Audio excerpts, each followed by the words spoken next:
This morning we're going to talk a little bit about the Silicon Valley Regional Data Trust. And before we get started with the presentation, let me introduce our panel, which really constitutes a fair portion of our SVRDT team. Richard Gold, who is a consultant with our group, who's focusing on developing the legal policy architecture. Rebecca London is professor of sociology at our home campus, University of California, Santa Cruz, who's heading up the research. Go Slugs. Go Slugs.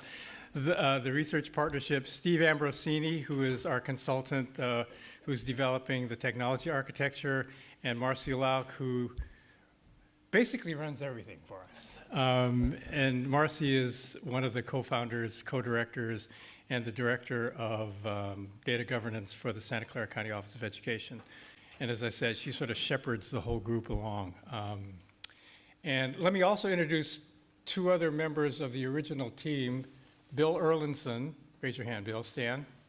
Bill Erlinson is one of the other co-founders and co-directors. And Patricia Patty Ponzini is the fourth member of the team that started this. We actually began in 2012. And then we received a planning grant for the National Science Foundation in 2013, which formally led to the development of SVRDT. So we've been at this for almost 6 years, just to give you a sense. And as someone pointed out earlier, by the time we really kicked it in, most of that core team was retired from working in public education or at the university, and hence we were free to devote all of our time, which is part of the secret sauce to the ingredients that go into the construction of SVRDT. So with that, let me get started. SVRDT, Silicon Valley Regional Data Trust, is an initiative, excuse me, to share data across education and health and human service agencies in the three counties that constitute Silicon Valley as we define it: San Mateo County, Santa Clara County, and Santa Cruz County. And the idea is, as all of you share with us, sharing this sort of sentiment, is to share data across agency lines and also to across regional lines, across counties, to inform services, programs, and policies in agencies and schools that serve children and families in the three-county region. As you can see from this, the Silicon Valley Data Trust has at its core the data zone, which is hosted by the Santa Clara County Office of Education. When we began our planning process with NSF support, one of the first resources that we discovered was that Santa Clara County Office of Education was then developing a data center which would house a data warehouse, which Santa Clara County Office of Education named the Data Zone. And Marianne Dewan, who's the final member of our team present today, Marianne, who was then Deputy Superintendent of the county and is now recently named Superintendent of Santa Clara County. And we celebrated that appointment last night. Marianne said, look, we've got the data zone. Our county is already committed to having that house the data from all of our 30-plus school districts. It has the capacity to host the data from the three counties and beyond. Why not? And so the long and the short of it is that the data zone became a core element of SVRDT because it now serves as the central data repository for education data in the three counties. In addition to that, as is depicted in this figure, the other partners include health and human service agencies, and currently we're involved with behavioral health, juvenile probation, and child welfare services in the three counties, each of which houses their own data warehouses and hosts their own data warehouses. In addition to which, the final partner is the University of California, Santa Cruz, which heads up the research partnership linking university-based researchers with the agencies and schools that are partners to SVRDT. And the research piece serves an essential part of all of this. Let's see. Let me just move this along. I mean, being an academic, as I warn people, when an academic says, let me be brief about this, get ready, right? Strap in, because it could be a long ride, but I'll try and keep it brief. SVRDT, I want to emphasize, has at its core a trust-based commitment to the development of a data system that informs services, programs, and policies in education and health and human service agencies. And it's trust-based in that it became very clear early in the planning process as we began meeting with policy leaders and with agency heads across the 3 counties, that if we couldn't develop personal trust with the individuals with whom we were meeting and between the agencies and organizations that they headed, this wasn't going to go anywhere, because when you say data, people get, rightfully so to a certain extent, very nervous about the sharing of data. As we continued to work, it became apparent to us that building on that trust based upon face-to-face interactions and the demonstrated ability to deliver on the commitments we've made among all the partners,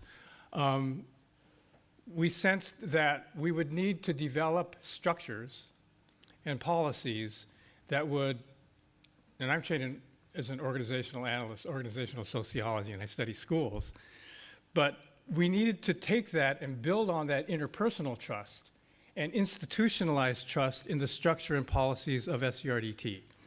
And so that's basically what we're going to talk about today. What the members of the panel will describe are the elements of the institutional structures that provide sort of a systemic permanence and sustaining of trust that will enable us to move on into the future and sustain the work we're doing to share data to improve the services to children and families with the expressed intent of advancing equity and social justice, and at worst, doing no harm. Okay, and so today, following me, Richard will be describing the legal and policy architecture, which he is working with partners from across the 3 counties to develop. He will be followed by Rebecca London, who will explain the research partnership, which serves as an integral part of this. And then she will be followed by Steve Ambrosini, who will describe the technology architecture, all of which fused together constitute the institutionalization of trust that lies at the core of SVRDT. And then Marcy Lauk will close this panel with a demonstration of the system that we've been developing over the last 6 years, but with a lot of intensity over the last 1.5 years. And so let me just bring you up to date on where things stand with SVRDT.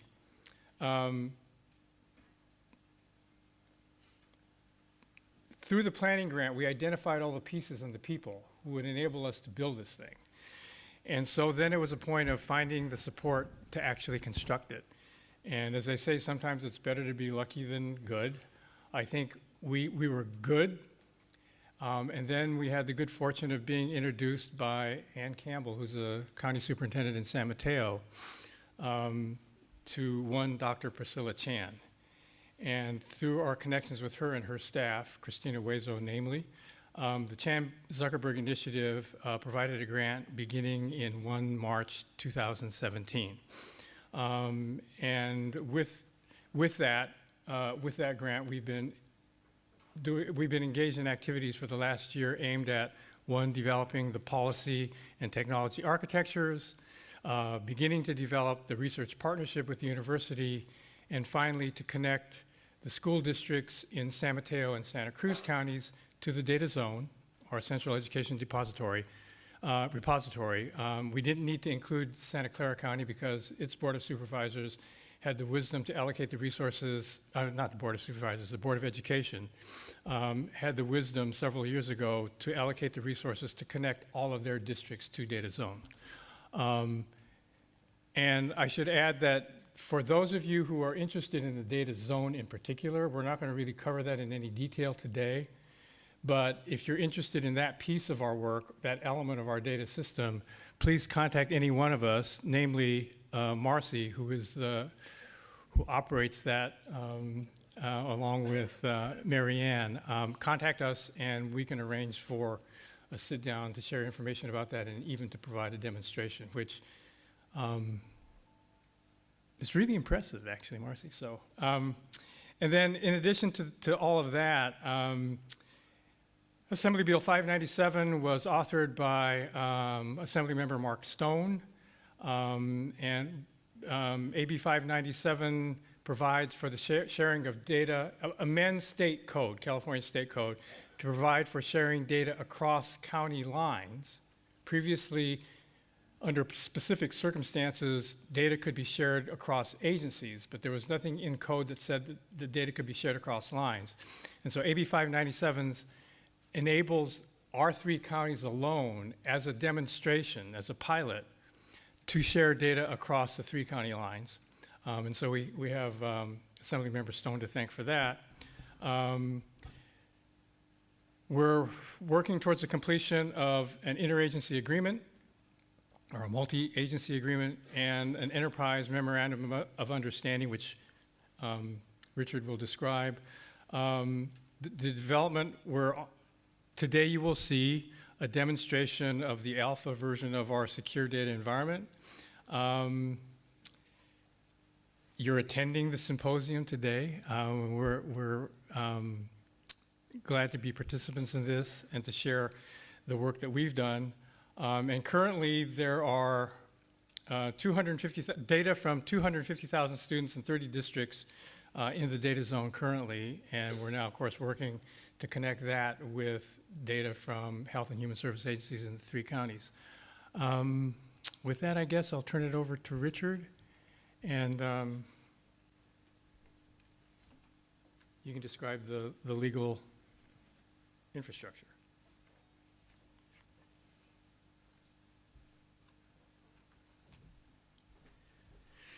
Marcy said, good morning. Marcy said, don't forget to pass the clicker. She must have said that to me 5 times. So if I forget to pass the clicker, she's going to kill me.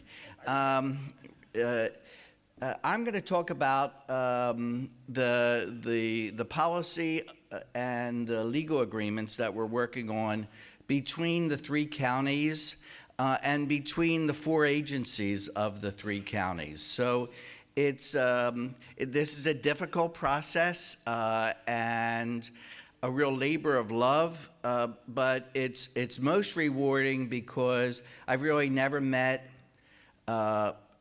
government officials from the top to the bottom in every area of service that is more dedicated to helping the children and families who reside in Santa Clara, San Mateo, and Santa Cruz.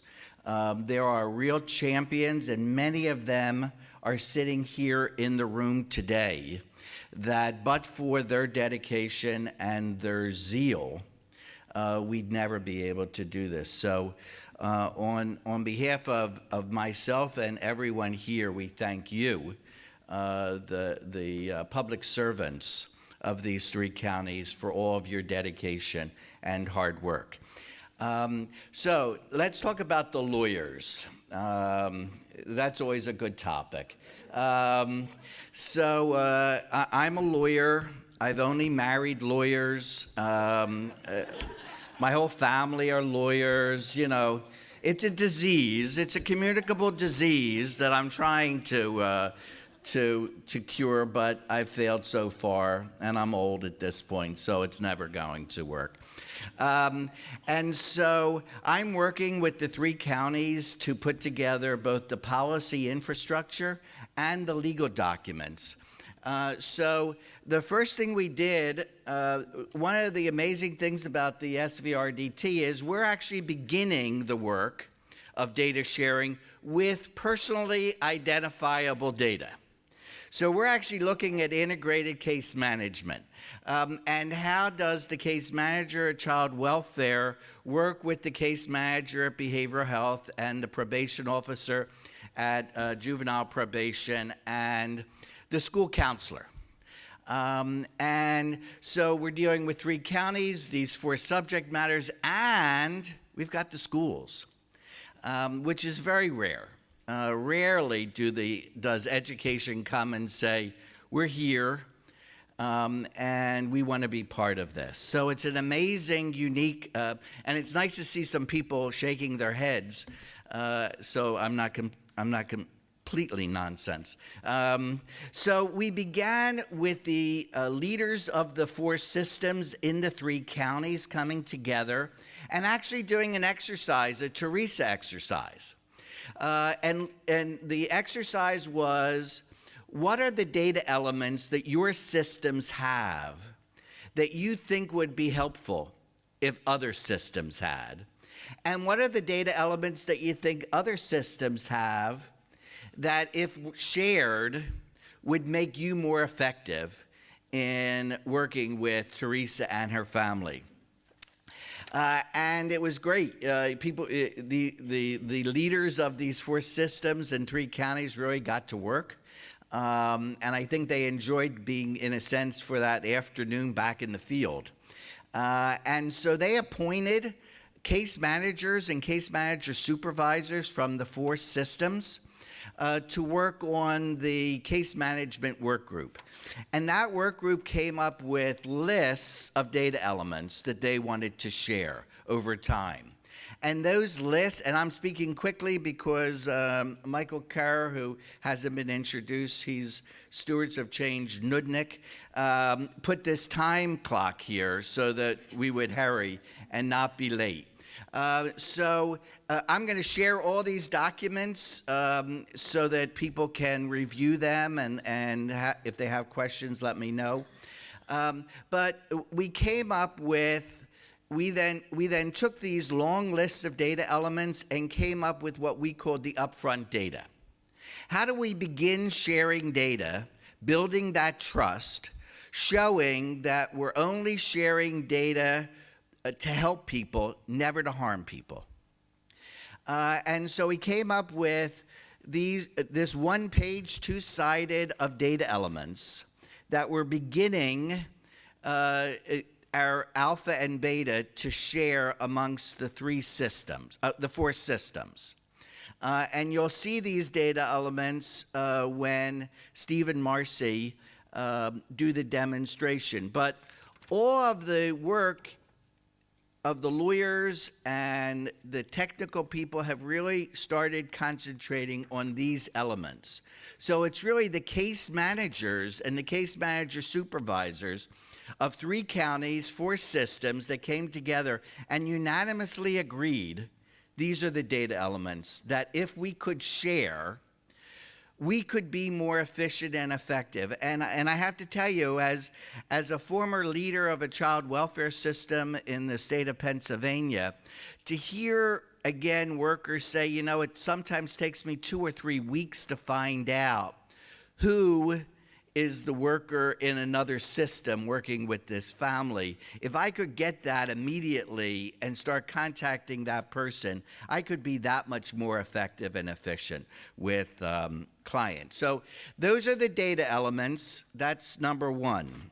Number 2 that we're dealing with is what we call use case scenarios. Whenever anyone asks, well, what are we going to do about this? Or what are we going to do about consent or revocation of consent or an emergency system here? We write a little scenario, we write a scenario showing What's the process that we're going to go through to ensure that all privacy and confidentiality requirements are met and get to the result? So we're up to 24 different use case scenarios dealing with everything from access to data to consent management, revocation of consent, consent, the change in a situation of a child or a family. And after last week's set of meetings, we've got 6 more use cases that we have to write. So this is really showing us and hopefully sharing with all 4 systems in 3 counties how the Silicon Valley Regional Data Trust will operate. So, goes to the next document. I hope the next document is a multi-agency agreement. This is a policy-based agreement amongst 3 counties and 4 agencies per county, talking about why are we entering into this data sharing arrangement, and really talking about equity, talking about injustice that is occurring and how this is to prevent that and not continue it. It's a document that and all 3 counties, the attorneys are working very, very diligently to reach consensus. And there's a champion in the room, and I would be remiss without saying that San Mateo has one of the best county counsel I have ever met, and her name is Claire Cunningham, and she's sitting right there. So,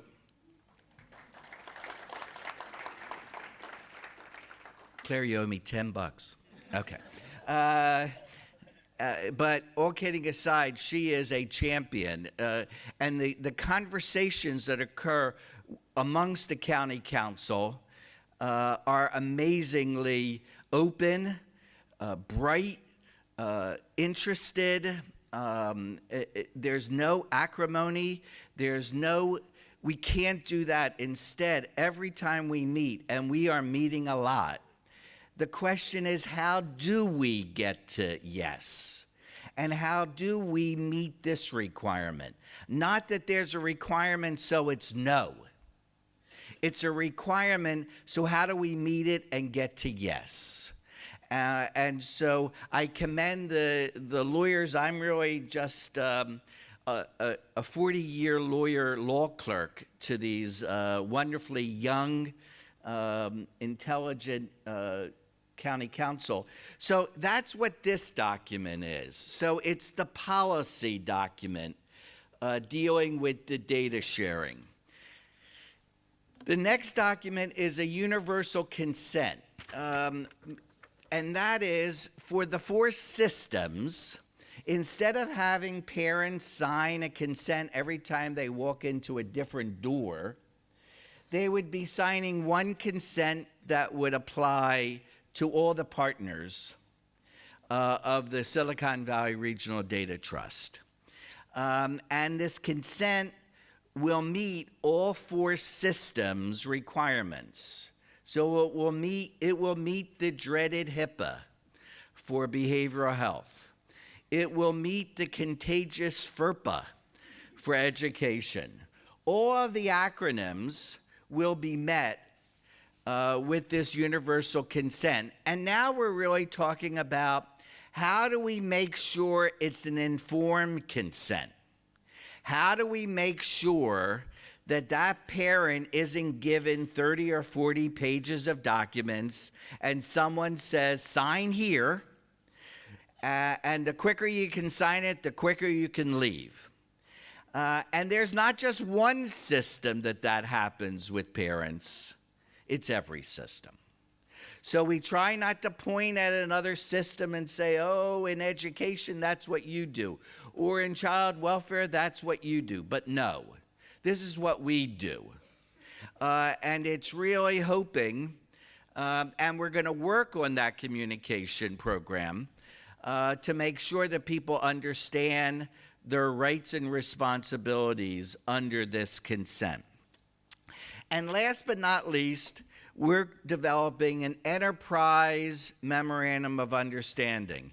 And I don't want to take credit for this because it was really conceived and birthed by Dr. Hazel in the Commonwealth of Virginia, where he said to his secretariat, why do I need, every time I want to share data, I have to start fresh and do a new memorandum of understanding or a new data sharing? Why can't I have one document where we can just build on that document when we want to add new data partners and new data elements to share? So I took that enterprise MOU from the Commonwealth in Virginia and have been using it and hopefully improving it as I go from jurisdiction to jurisdiction and state to state. It's now a living document in Illinois and in several other jurisdictions, and now it's coming to the Silicon Valley Regional Data Trust. I'm very proud to say that it was noted in the best practices document that was produced by a federal panel dealing with data sharing in the United States as really a promising practice in the future for data sharing. So that's the tale of the documents, and I will come back when the demonstration occurs because I don't let Steve and Marcy alone with this policy-driven technology. So thank you very much, and I'm going to now introduce my colleague from University of California, Santa Cruz, Professor London. How you like that? And you handed it off. He remembered to hand it off. Hi, everyone. Thanks for including me in the gathering today. I'm really excited to be here. What I want to talk to you about is what we're thinking about on the research side. So Rod Ogawa mentioned several times the importance of the research partnership. And I just want to give you a little bit of an overview of what we're thinking. So I want to start off by asking, you don't have to answer this honestly if you don't want to, but has anybody ever been in a situation where they've worked with a university partner, they've handed over their data, and then it's sort of walked away and never been returned? You don't have to answer honestly. I know those examples are out there. That is not what we have in mind for this enterprise. So we're working off a model that's called a research practice partnership. And this is a term that's used a lot in education research, which is where my background's in. But we know public health has been doing this work for many, many years, and other fields also. And what we're talking about here is not a one-off, let's share some data, you write a report, we'll hear back from you, and that'll be that. But what we're talking about is a long-term, mutually beneficial, formalized collaboration between researchers and practitioners. We're not talking about something that's going to come and go, but something that's a deeply embedded part of this enterprise. And the idea is to use the data in a variety of ways. I'll tell you about our first set of questions in a minute, to produce relevant and actionable research, right? Research that's being queried from the community, things that people need to know in order to do their jobs better, and need to know in real time that we can help at the university, we can help provide that information. And the idea is that with really high quality research, we can improve the decision-making process, and we can even add to it in ways that practitioners, our partners on the ground, may not have thought of because of our knowledge of the literature and different methodologies that we can bring to the questions. But here's really where the data trust philosophy comes in, is that this work requires a fair amount of trust building between the research community and the practitioner community. We're not born knowing how to do these things well, and it requires attention to communication, to listening, to trust building, in order for this work to happen. And we are committed to doing that at the university, and we know our partners are also committed to that. So it's just a matter of making it happen at this point. So what are the features of our research practice partnership with the Silicon Valley Regional Data Trust? Well, as Rod said, this has been embedded in the model of the Data Trust from the beginning. His presence as one of the co-founders, as a University of California professor, his presence on the co-founding team embeds this work, and he's been talking about it, since day one, talking about the research part of this. With the Data Trust, we've formalized a research working group. We have a number of working groups, and the research working group met for the very first time in February. And we're starting off slowly. We want to build a governance structure for the research part of it. We want to come up with protocols for data access. We have a set of guiding principles that we want to embed, and we want to come up with some actionable research questions. So, for instance, some of the things that we talked about at this first meeting were focusing on equity-oriented research and do no harm principles. Right? Our partners are not interested in learning that the children of color in their communities are doing worse than other children. That's not helpful to them. Right? We're not interested in just recreating the kinds of research we've been doing for the last 30 years. We're interested in moving things forward in an actionable way so that we can learn about what is successful for some of our hardest to serve students and how are we making things work for them, right? We're thinking about, we have these data systems now for different sectors, but already in our first meeting questions came up about, can we think about this collaborator? Can we think about these data sources? Can we think about engaging other stakeholders who aren't in the room? I think that's a really important part of this working group, is to think not only of what we have on the table, but what other questions are out there that aren't on the table because those people aren't sitting around with us yet, and how we can bring them in. And of course, one of the things that we are most concerned about is attending to the privacy, security, and data access at the individual, and I say at the school, district, and agency levels also. We have an ethical obligation to our communities to serve them in positive ways, and the security piece of it in the research arm doesn't just come in at the individual student level, right? Because we want to make sure that our school district partners, our agency partners trust us enough that they're not worried about, for instance, being caught in the news cycle the next day because of a report that comes out from our project, right? And so we need to embed practices in our research so that we can make sure that we're building a trusting relationship and nobody's feeling like they would be surprised. That's not what we want.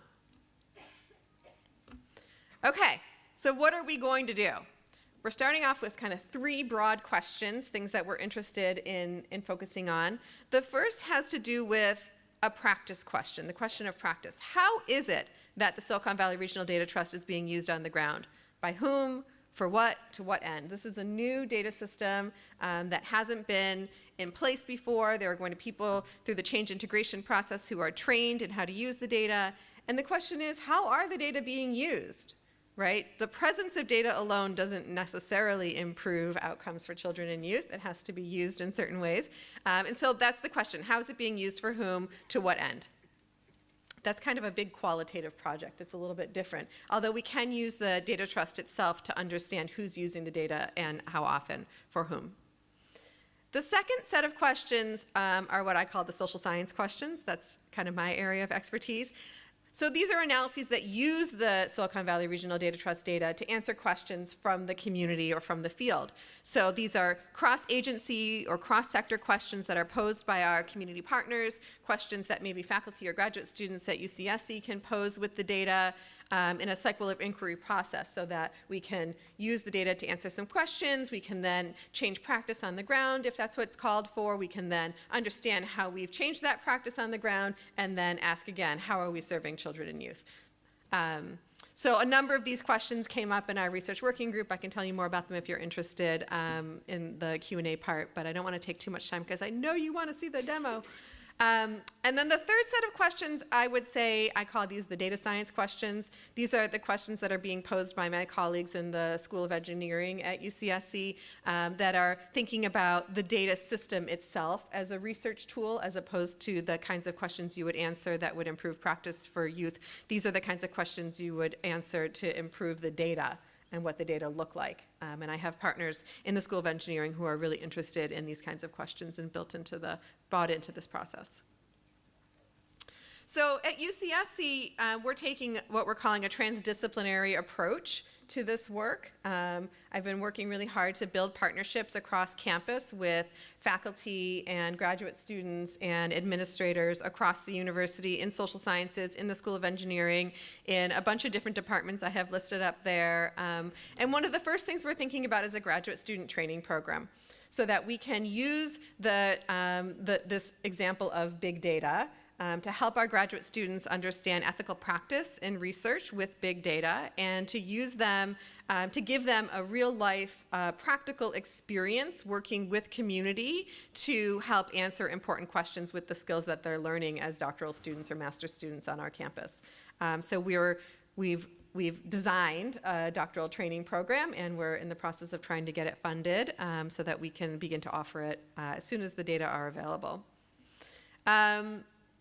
We're focused and we're in collaboration with people on campus who are focused on the ethics of big data, and we think that's a really important piece of this. This do no harm principle applies on many levels, and we want to make sure that we're attending to all of those, thinking about them, collaborating on campus across different departments to make sure that work is done. So I just listed a couple of the collaborations. These are all institutes or research that are on UCSC campus that I'm already connected to. I'm sure there are others that I don't know about yet that I will be connected to in some future endeavor. And just to say that as a public university, we see it as our mission to serve the community and to embed in our research and our teaching opportunities to engage with community in service of improved outcomes for children and youth. And that's a huge part of the UCSC mission and vision. And this is a key example of a program where we can help to realize that mission. And at the very highest levels of administration, our UCSC leaders are talking about this work and this project and thinking about how it is that we can more deeply work in the community through this work. So it's pretty exciting. I'll leave you with a cartoon as I pass it on to my colleague, Steve.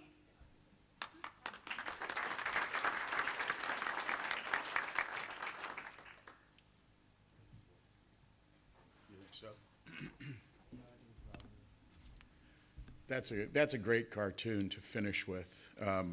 When we got started in all of this, Richard and I were putting together the methodology for how we were going to do data discovery, because what we're creating here is something we call a secure data environment. And we're not building any new systems. We're not creating any new data. What we're doing is we're connecting the systems today that are used to steward that data, and we're making that data available in what we call through a series of translations, so they can answer questions to other members of this community, which are the four agencies that Rod had mentioned. I like this one because it's really representative of how a lot of data discovery is done.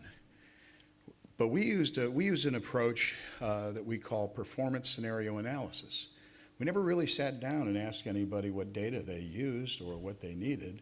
We talked about what they do, and among them, and we did it actually with all three counties and all four agencies at the beginning, and it really just assumed its own momentum, because as child welfare workers and people from education and behavioral health and juvenile probation started to talk, they started to talk to each other.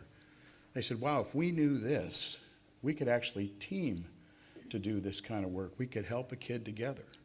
And that was something that was, for me, as I don't come from this, I came from a different domain. I came from the, public safety and security domain, and it's quite a bit different. And so, but what it allowed us to do was capture the data that was really critical for them. And as what you're going to see today in the demonstration is it's based on something we call the upfront data. But we came away with a very large collection of data. And then we constrained it because, again, as I think Richard was indicating, we move this at convoy speed. We can't move any faster than we can move the policy and the legal and regulatory sides of this. And so what we've done is we've integrated the architecture. So it's a policy, data, and services architecture. And we look to automate most of that policy. By the way, Claire, I would have done it for free. But it does come from having a really good group in our legal working group from all 3 counties, a team of people who are looking to figure out how to solve the problems. And so we're getting through it, but I like this cartoon, Rebecca. Very, very cool, very relevant to what we're doing. So I'm going to start by giving you some concepts, and I've got some cartoons myself here to show you before we get to the demo. This is the first one. We're connecting something we call trusted data environments, because the case management environments are independent data environments of their own. They have their own rules, they set things, and if you remember the spinning tops that Rod was talking about, we start with policy, because policy sets at the highest level the rules of use for the data.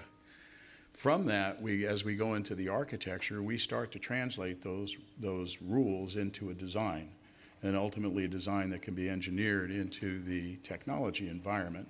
And our job is to trace that all the way through. And then when you see some of the things we're going to demonstrate today, you're going to see a couple examples of that. But what this simply means is that everybody, there are several things that, again, part of these independent environments that we don't want to disrupt. One of them is how they credential and authenticate users into their environments. So for us, we're letting them do that to come into what we call the SVRDT secure data environment. So they bring their own credentials in.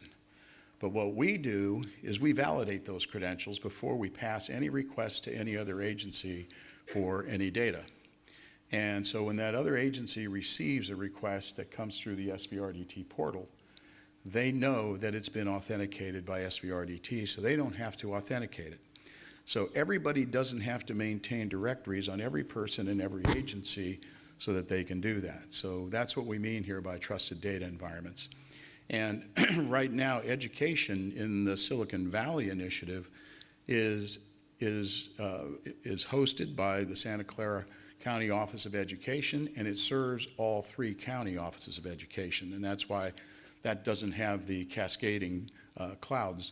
But the other 3 each has its own agency. So it's an interesting mix of things, but I talk a little bit later about how we're creating right now the alpha environment for this, and I think it'll make a lot of sense. That's why we're starting with education as the anchor agency that we're going to start the connectivity work with. These are some architecture and design principles. I'm not going to read them all to you, but I think the big, really the big thing here is when we look to design, we look at we captured, as Richard said, through use case evaluations. They came after the performance scenario analysis, and they really came primarily, Richard, from the legal working groups, because that's where all the questions were. So we built the use cases there. But I think the high order set here is, again, that we're not moving any data out of any of its existing environments. What we're doing is we're making it available to, if you will, answer questions. And we use an approach, and I'm not trying to get geeky on you here, but we use an approach called encoded translations. So if you think about this and how in an information sharing context, and if you think about any standards for information sharing, I could say the XML-based National Information Exchange model, which is used in a lot of government settings. There's a common taxonomy that sits at the middle of it. We call that our metadata framework. So whether it's a student, whether it's a child welfare recipient, whether it's a kid from juvenile probation, they're all the child in SVRDT. We know that, and that's how we treat it. But in that metadata framework, I'm going to show you this. This is our canonical model here. But here's the significance of this. This is, for those of you, if there's tech people in the room, this is a normalized view. But what this means is that behind this, for every element that's there that can be viewed, the answers to being able to view that is not to move the data where it's got to go. It's, in many cases, to say yes or no. Is a child involved in juvenile probation? Yes. We don't have to do anything else to compromise data, whether we are accessing it, whether we're putting it in motion, however that works. So this metadata framework sits at the center of what we call the SVRDT data portal. And everything routes through here, but everything is also interpreted there for the response. The two big pieces of this beyond the policy, and policy drives both of them, are the data piece you just looked at. The other is the services. And this is a web services environment. The network we're using is the internet. And so we're connecting these systems using what I'll call normative, proven standard protocols for security. If anybody wants to talk about any of that stuff, I'd be glad to, but I'm not going to try to drag everybody through it. But there are these are the services, and there's one here that I think most of them are fairly easy to understand, but I've already talked about the metadata. The message exchange piece is really what we call, that would be what you would call the data interoperability service.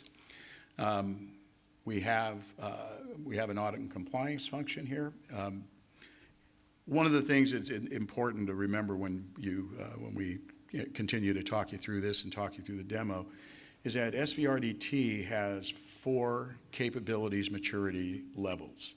The first is tactical, which I just mentioned, and that's what we're going to show you the first view of today. And we use something there as this constrained data set. We call it the upfront data. What you're also going to see is that the upfront data was established by the 3 counties and 4 agencies together, and we had a formal acceptance of it. And everybody agrees that anyone who is authorized to be in the SVRDT network can see that data. So as we move forward to the next level, which we call it evaluative, in that level we're taking the transaction logs and the things we're doing in the audit and compliance side and looking at patterns for how data is being used. That's a behavioral view. And as the research, as Rebecca talked about the research piece, that's the 3rd maturity level. When the research level comes in, they'll have all of that available to them, as well as their own, we're going to move a data set for them that they're going to be able to use. It'll be anonymized, it'll be designed for research, and we're actually going to start getting into the details of that next month with the research working group. But that third level will start to do the things Rebecca was talking about, and I would just summarize it all up to research to affirm appropriate use and ethical use of the data. If you think about all the articulation she talked about. And then the 4th stage is what we call strategy. And strategy is when, and Rebecca talked about this a little, when we have a chance to get through a rigorous research stretch on this, and we can step back and look at it and say, what are we doing right? What are we not doing so right? What can we do better? The strategy stage is about figuring out what should change in SVRDT, and again, around the use of the data and the effectiveness of the use of that data. So those are the 4 maturity levels. I'm going to jump to the next slide because I've got all of these on the next slide. And this one is, this is a very, like I said, this is sort of the cartoon level view of the architecture. So we have 3 segments. Segment 1, which is hosted in, it's going to be hosted in a Microsoft Azure cloud, that's where we're doing the connectivity right now. What you're going to be seeing today in the demo is on a platform running in another part of the country. The data portal, those 2 big arrows, simply indicates that everything goes through the data portal. Every request and every response will go through the data portal. That way, we have things like audit and compliance. Resource administration is about the management of all those folks, that trusted data thing, about validating credentials and things like that as we pass these requests to the different agencies. And the audit and compliance is the transaction logging. But where all the innovation in this thing happens is on what we call the edge. And if any of you are technology, I don't want to say geeks, but maybe folks who like to read about that stuff, you'll read a lot about all innovation happens on the edge of the internet. And that's where we are here. And these are the services that sit between the portal and the participating agencies. And that's where everything and we're going to show you some of these today. I want to point out the one that's called consent management, because it's up on the upper left. It's new. We just literally created this in the last month as we were finishing the architecture, because when Richard was talking about the use cases, we had 24 of them at the time. 10 of them were about consent. And so we looked at it, and as we did some of our own exploring with some of the agencies, consent isn't controlled centrally anywhere today. And with the things that we want to do with consent, all the things Richard talked about, being able to initiate it, be able to keep a queue, because we have to time everything. Even when a consent is approved by a parent or a guardian, we can't just put it into effect. They have to have time to be able to say, you know what, we change our mind. So we have to queue all of these things. We have to queue the expiration timing. If there is a revocation, we have to be sure we can notify all the agencies that are affected by that consent. And we have behind the consent piece, we have a matrix that on one axis says, here's all the agencies that can authorize other agencies to see their data. On the other axis are the agencies that want to see that data. And there are rules by law, right, Richard, that that where certain agencies, if you could just mention one, Richard, that doesn't require consent. Sharing of,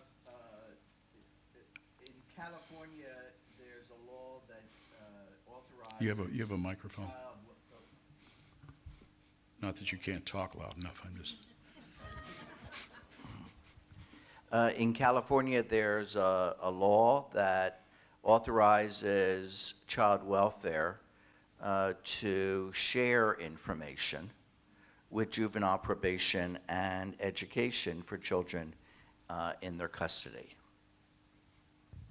So some of those, there are places where consent's required, places where it's not.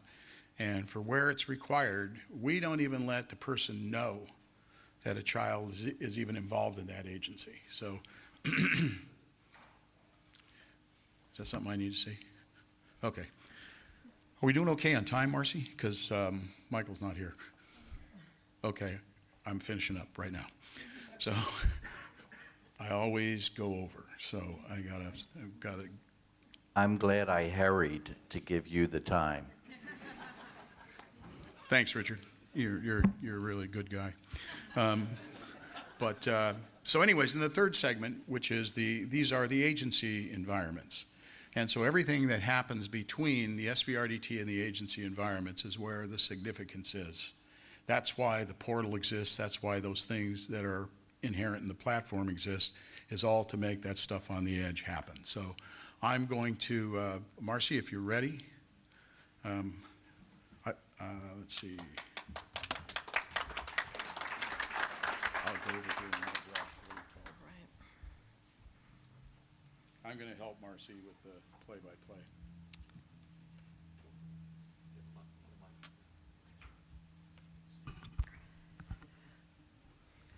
So this is really brand spanking new. We saw it for the first time last week. So we're excited to be able to share it. It's definitely an alpha version, but we've been baking in all of the policy, legal requirements. And as Richard and Steve have both mentioned, it's been wonderful to have the collaboration of the county councils. And those use case scenarios are absolutely foundational to how the technology behaves. So I'm going to log in. Steve's going to provide the kind of, I don't know, I think we're all doing color commentary on this. So as we get into it, you'll be able to see how it's operating. I'm going to log in.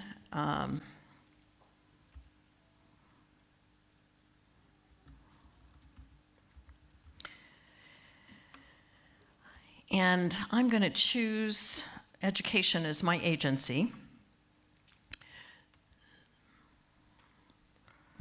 And now I'm at the child activities search screen. So I'm going to look for, in this case, I'm going to look for Teresa, because she was the user story that we started all of this with all of our agencies. So I'm going to search for her, and I see that she's going to pop up under my search results. If I click on her name at this point, I'm going to see the activity screen that we see. I'm authorized, and we have received consent for me to be able to view that data. But let's say before I even go into the data, I want to be able to view that consent. So Steve's talking about a consent management part of the trust, and that is really, when we think about that universal consent form, every agency is allowed to see that consent. We'll do it through, let me just get to the early version. Yeah. It's shrunk since then. Yes, but the important thing is that we actually have every agency able to access that consent form and to understand who is authorized to see that. And that's just been, I think, out of the 30-some user scenarios that our councils have developed, probably a third of them have to do with the consent process. It's that critical and important a piece. So I want to know, I'm a counselor at a school, and you can see that I'm logged in as, I'm not sure how I became Marcy Black, but my agency's education, and I'm a counselor at the school. So all of that has been validated before we ever even get in here. That's part of what Steve was talking about. I want to understand, is this student, is Teresa known to behavioral health? These are the upfront data elements that each of the agencies agreed upon. So these are the elements for behavioral health. I see that Teresa is known to behavioral health, and I have her current address, but I don't have, I have a valid consent, no existing MDT. Steve, you look like you wanted to add something. I just want to say you might want to explain what a MDT Oh, is. yes. So a multidisciplinary team, for those of you who aren't familiar with that, there are certain legal requirements and authorizations for agencies to work collaboratively in a multidisciplinary team to develop a treatment plan for a child. I thought that was important coming from the public safety world, because I probably worked for a month with these folks thinking they were talking about mobile data terminals. We have several instances of the acronym clashes. And if you were from, oops. Oh, you want me to go back? Yes, please. Okay. If you were familiar with the scenario, Teresa's known to the behavioral health system because her mother took her for an intake appointment. But when it came to coming back for the first appointment to see a therapist, the mother herself was too depressed to bring the child. So the child isn't seeing a therapist at this point, but she is known to the system. So it's not that the data elements aren't completed. That's the complete picture from behavioral health. Similarly, we can come and look at juvenile probation. Teresa is not known to the juvenile probation system. So you're going to just see no's for the information relative to that system for her. Child welfare, we have some additional information. She is known to the system.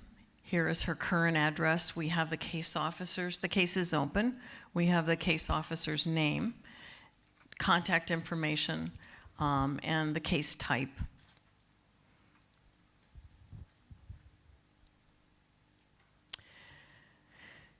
These are all part of that upfront data. So if we have that information from child welfare, it will show up on this screen. Marcy, just as a quick reminder here, when I was talking about the translations, so we actually create a lot of those yes and no's as part, and again, they're all attached to they're correlate with the data in the metadata framework. They're actually attributes of the elements themselves. So just, it's an example of how we do this. So. One of the things that Rebecca was talking about was, how would we study the use of this data by the participating agencies? And so we've created a detailed transaction log that monitors anyone's access into the system and what data elements, what agencies they're looking at. So you can see, I've just logged in now, and I have queried to child welfare, and I've seen these particular fields that are displayed. I've also queried juvenile probation and behavioral health. So when we want to really have that breadcrumb trail back through the use of the system, we'll have a detailed log here. And we think that's really important. If I were to come back, let's go back to home. And so let's say I'm in education. So, and I am going to look for another case.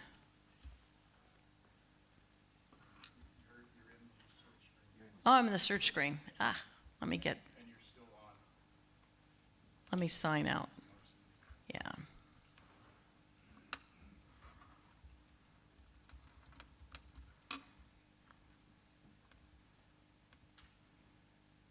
So I'm still in as a school counselor. I'm going to look up John Smith. And he does show up, but when I go to view his record, I don't have permission as a school counselor to see his data. And so you'll see, I think we'll eventually have a statement here. Steve, you Just couldn't get it done this morning. Yeah. Sorry. Yeah, we really are building the plane as we fly it. The engineers are on tap back on the East Coast. So this will be, that I don't know what we'll put in there. Do you have? Just no active consent. Okay. So that's coming in as in education. I'm going to sign out once again, and this time I'm going to come in as part of a multidisciplinary team. So there are different rules and regulations around an MDT that will govern what those folks can see. And in this case, it was specifically around the school threat. So, Marcy, if I could, on that last screen, the rule is if there's no consent, she doesn't even get to see if Smith has a record in any of those other, even just an indicator that there's a behavioral health record or a juvenile probation record. That's something that was real important, that we had to make sure we didn't even give even just the indication that there was a record there. So one of the scenarios that has come up, and I think we're so close to the Florida shootings, that it was the whole idea of what if there is a school threat, and how do we actually get access into learning more about a student of concern. This is the multidisciplinary team login. In this case, I could be a school counselor that's been authorized by my principal to be able to call an MDT. This is, an all hands on deck call. So when I log in, You can see up at the top of the you can see up at the top of the screen that now she's logged in differently, and anybody. So what she gets is she has a separate login for participation in a specific MDT.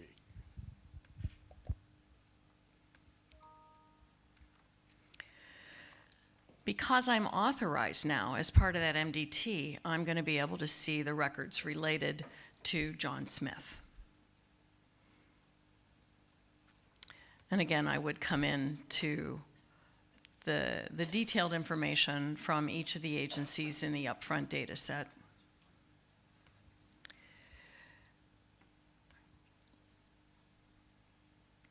He's not known to juvenile probation.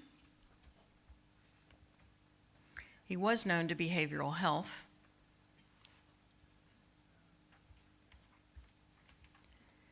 And has data from child welfare. Steve, is there anything you want to add to this, or I know we want to talk about how consents get added, but I think we can just go to the transaction log and show Okay. now that some other stuff has happened. so again, here are the records for a multidisciplinary team, and we have the searched for name, and we know which of the systems have been queried relative to this child. Yeah, maybe one other thing is that when Marcy does that, since education is the one leading the multidisciplinary team, when she saw that juvenile probation didn't have any involvement with John Smith, she's most likely going to go to behavioral health and to child welfare as the other two agencies she's going to work with in the multidisciplinary team. And we just have 5 minutes left, so I want to just show one last thing and then just have a chance if any of the panel have just a couple of top takeaways for you. I want to make sure we get to that. But if I am in a system and I have been through an intake process with a child, a family, I can add consents to this particular screen. I can say that the consent applies to the different agencies that are allowed to access those records. I can enter the expiration date, so if it's a consent that's valid for a year or for a shorter period of time, I can put that expiration date in there as well. Or if there's been a revocation or a reinstatement of consent, those are things that can get added in at this point in time. Yeah, Okay. I think that's, you got just a couple of minutes, so let's. So that's kind of the first blush of what we're doing. There's a lot of building out that is happening in the background as we meet now, but really working to get this ready to have a beta version within the next month. So everybody knows what a beta version. Oh, go ahead. I have one question. Yes. How do you know that John Smith in juvenile justice is the same John Smith? Because data, all these systems, legacy systems, have enormous difficulties, and then actually tracking some of the children and families that are in these systems is also very difficult. So it's not necessarily clean. Yeah, I was actually afraid someone was going to ask that. But what we're doing, the way we're doing this is through. Repeat the question.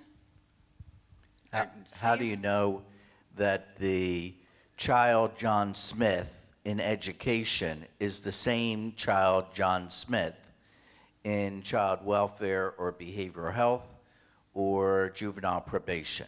And how do you know that John Smith might also be known in another county as James Coleman or in another county as another alias, or be known as Smith, John, or Smith, Jack, or in a gang situation, there might be even a gang name.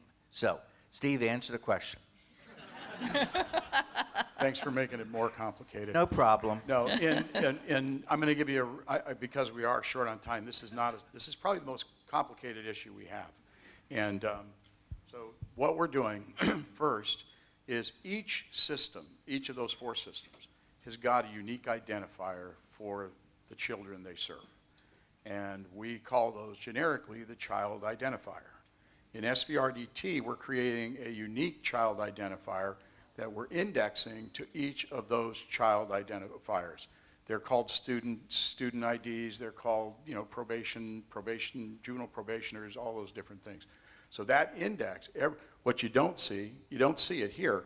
What we do every time is we validate when we come in, when you're a caseworker asking for something, we have the child identifier. And we use that index then when we send that request, we use the identifier, not the name. And we pull back the identifier, and we're running those person matching. We're actually using we're using an external service to do it, but we're running the matching algorithms across all 4 of those directories, so we can identify a kid who's in more than one agency too. Okay. Rod? Are there any other questions? Yes. It's a related question about that, the universal consent. The universal consent? Right, if you have, I don't know how the system is designed to work, but if there is an expectation that there's one point for consent, how does it apply when you have these different data systems? And so the question is, when you're dealing with 3 different counties and 4 different agencies, if a client walks into one door of one of those and obtains a consent, how do all the other agencies know that there's a consent? Particularly since there's an issue of difficulty with making sure that you have the right probabilistic match to that individual process. Particularly to make sure that it's the right John Smith talking to the right John Smith. Did I do okay? Sorry, we've run out of time. Thank you so much. Oh, no. The answer to the question is, and that's one of the questions that the legal group and the executive and leadership group brought up, is we're going to put that consent in a queue, and there's going to be a notice sent to the agency saying, "Dude, you've got mail." You remember? You're too young to remember that. And so the other systems will then have the opportunity to look at the consent that's in the queue, make sure that that's my John Smith, and also make sure for the skeptical ones that that parent or that guardian or that rights holder truly understood what they were waiving. So there's going to be a set time that it's in the queue before you could access to give everybody a chance to make sure that this is legitimate. I'm taking over, if you've noticed, which is very dangerous in front of Marcy. I had a related question is, what % of families or children opt out, and are they different from families who don't in important ways? Opt out of the consent. Opt out of the Which is consent. effectively opt-outing. So if I did tell Daniel that this whole 2 days should have been on my subject, but he disagreed. And so, California, God bless the country of California, you've created a series of laws that are very interesting to someone from another country. I'm from Pennsylvania. And so with the help of these great county council from these 3 counties, I've really learned that there's a whole series of state laws that actually encourage and permit sharing. So this is going to be a process, and I'm not sure those parents, let's say today, know that data is being shared. So this whole process with SVRDT will be an educational process. My friends in Illinois, who's sitting right in front of the door, there in that experiment of data sharing, the great majority, in the 90%, agreed to share data. So if explained properly, if it's based on trust, it's a little hard. It's a little difficult for that child welfare worker who's taking that child away from the parent at 2 o'clock in the morning to say, by the way, now that we've created a trustful relationship, would you sign this universal consent?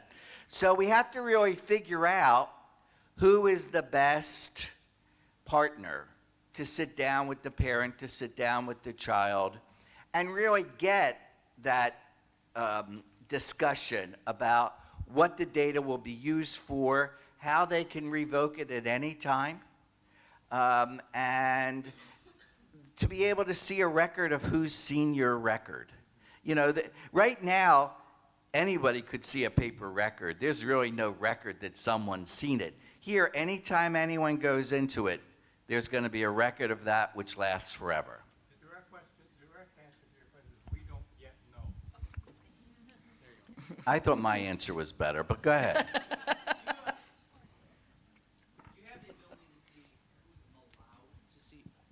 Do you have the ability to see who's allowed to see your record? So it's a slightly different question than who's seen your record. And even if you pull it to the entity level versus the individual level, that's pretty revealing for a lot of folks. So if you notice that in one of the examples, Marcy tried to access the record of John Smith as a counselor of a school. And she wasn't able to go in and see John Smith. The reason for that is John Smith may go to her school, but there was no consent in the system. Yeah, sir, I think I understand your question. So it's really at the determination of the agency that's responsible for stewarding the data. So if they wanted to set something on an individual that said their access requires special credentialing, they can do it. So it's just a matter of whether or not that's. I'm not sure that was the question either. Okay. Who can see the permissions? Can you view the permissions? No, it has to do with I'm going to sign a consent. Okay. I want to know who would default. So we get this a lot for things like distributing admission, discharge, and transfer. A hospital says, well, who's gonna get that information? And so the question is, before you've released it, can you give me a map that sort of prospectively tells me where it's going to go? On the universal consent form, the person actually maps out who's going to be able to see, what system's going to be able to see. Is that the answer to your question? Kind of. You said that they're going to list them all on the form? Right now, it's listed on the form, all 4 systems. So the person actually, whether we go with an opt-in or... So you realize the scalability of that across something large like a state becomes pretty unwieldy, right? We haven't realized that yet. Okay, because having to put all those on if you get sort of broader. We understand. We're beginning slowly. We're not beginning at the whole state level because it won't get done. We're going to start slowly and build that trust to the point where we have years of showing that it's being used and used correctly. If we've had problems, we've corrected them. No breaches. We haven't sold anybody's data to, the Soviet Union, because they'll be back soon. What? Right, no. So we're going to begin small and build.